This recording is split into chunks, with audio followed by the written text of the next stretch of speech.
TV7 Israel News is made possible thanks to your generous donations. Shalom, good evening. This is TV7 Israel News broadcast to you from Jerusalem.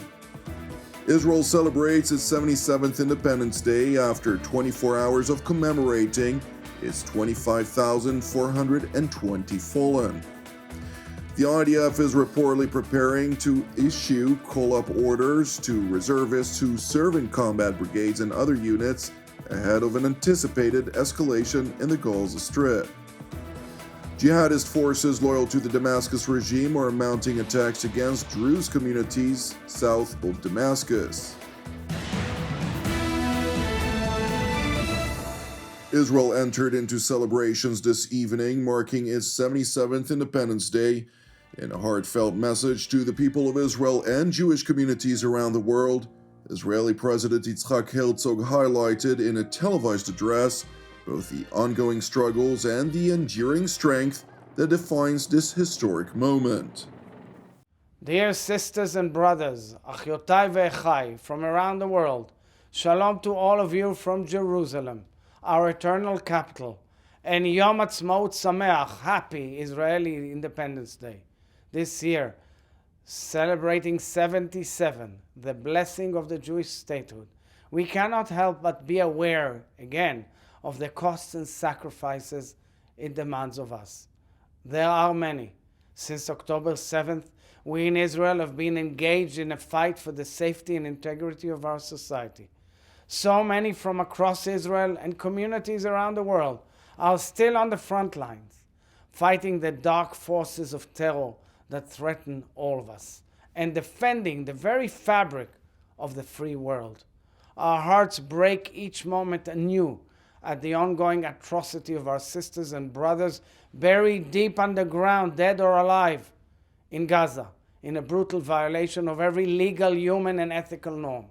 And there's no question that we cannot begin to truly heal, nor can we be whole until every last one of them is freed.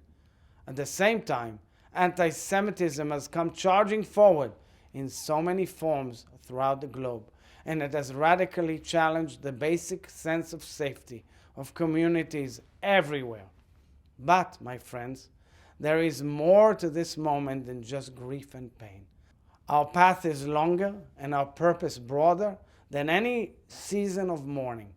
Alongside the grief for what we've lost, we've been reminded also about the deep resources we carry. We've seen in this difficult time how much we in Israel and the global Jewish communities draw from one another, how deep and unshakable our bonds are against any wave of hate and evil, how much the sense of belonging, identity, support, and pride mean for each one of us individually, and how deep is the gift it offers us collectively. Israel's 77th Independence Day began after 24 hours of sorrow in which the people of Israel marked the annual Remembrance Day, commemorating IDF soldiers and members of the defense establishment who've fallen in the line of duty, which stands at 25,420.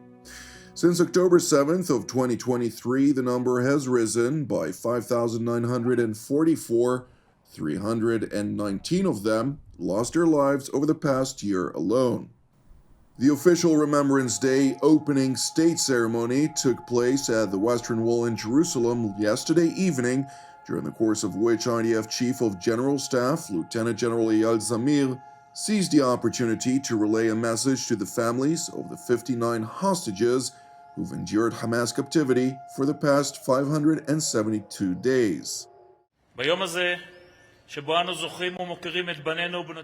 On this day, as we remember and honor our sons and daughters who fought with bravery and determination throughout the 77 years of the State of Israel's existence, we must listen to the voice that called them and continue on their path, the path of courage, responsibility, and devotion in the defense of the nation.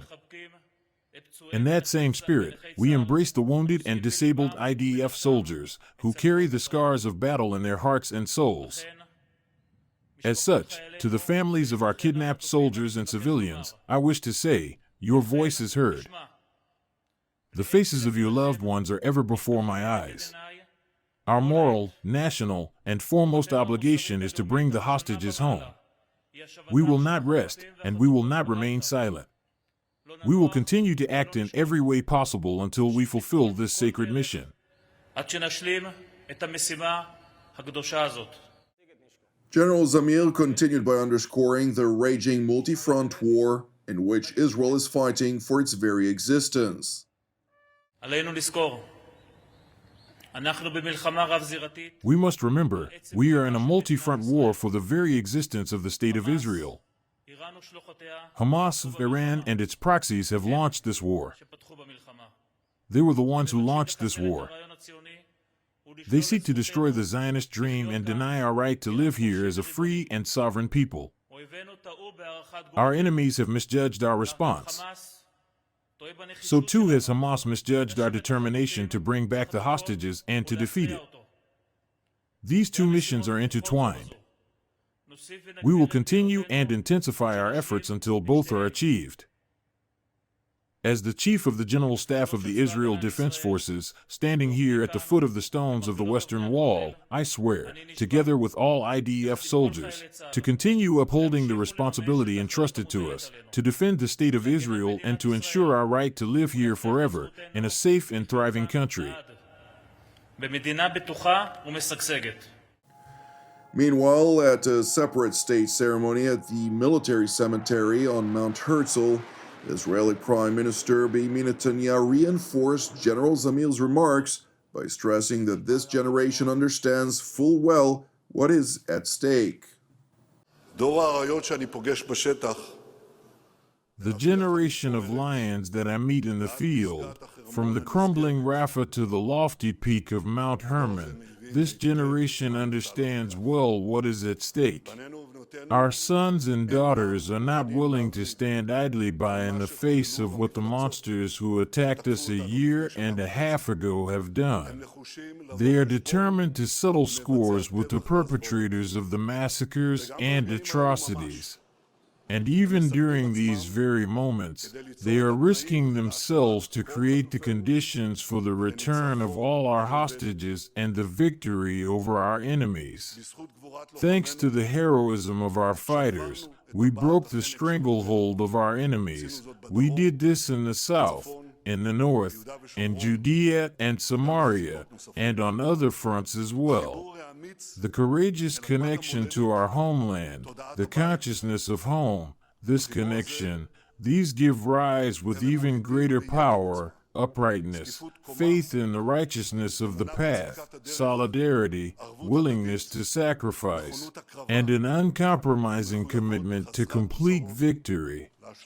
Our generation, our turn, an expression of willpower that cannot be broken. It is important to highlight that amid reported progress in Egyptian-mediated efforts to reach a ceasefire arrangement in exchange for the 59 hostages in Hamas captivity, Palestinian officials confirm that the leadership of Hamas has changed its stance, insinuating preparedness to discuss Israel's demands for the terror group's disarmament and for its leadership to be exiled from the Gaza Strip. Nevertheless, it has also been confirmed that not all of Hamas's leaders are prepared to accept those conditions, to include Hamas's military wing, the Zardin al-Qassam brigades, whose leader, Hamad Sinwar, remains adamant on remaining in the Gaza Strip. However, Hamas's negotiators have been given the authority to discuss the issues and to hear the mediators' proposals. Irrespective of the reported progress, however, the IDF is preparing to issue call-up orders to reservists who serve in combat brigades and other units. It is important to highlight that the prevailing assessment is that the IDF is likely to expand its war effort in Gaza in the very near future.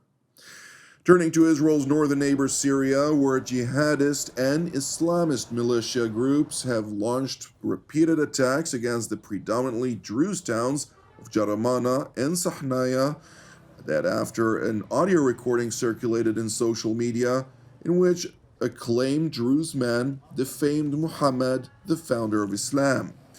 In response to the recording, which TV7 reviewed and rendered fabricated, hundreds of jihadists mounted attacks against the Druze with calls for genocide. With clashes still reported since 48 hours ago, Israel has relayed a message to the HTS regime in Damascus, warning against attacks on the Druze communities. A statement released by the Prime Minister's office read, quote, "As per the directive of Prime Minister Benjamin Netanyahu and Defense Minister Israel Katz to IDF Chief of Staff Lieutenant General Eyal Zamir, the IDF has carried out a warning operation and struck elements of an extremist group that was preparing to continue attacks on the Druze population in the town of Sahnaya in the Damascus district in Syria. At the same time, a stern message was conveyed to the Syrian regime. Israel expects it to act to prevent harm to the Druze." The statement further underscored, quote, "Israel will not allow the Druze community in Syria to be harmed, given the deep commitment to our Druze brothers in Israel, who are bound by family ties and history to their Druze brothers in Syria." Thank you for watching TV7 Israel News. In light of Israel's Independence Day and TV7's broadcast schedule, TV7 Israel News will not broadcast tomorrow and on Friday. Nevertheless, we will air our daily Israel at War update tomorrow and Jerusalem studio on TV7 on Friday. Wishing you a Shabbat Shalom u'Mevorach ahead of time. Keep praying for the peace of Jerusalem and salvation of Israel. God willing, we will see you during our next update. Until then, Shalom from Jerusalem.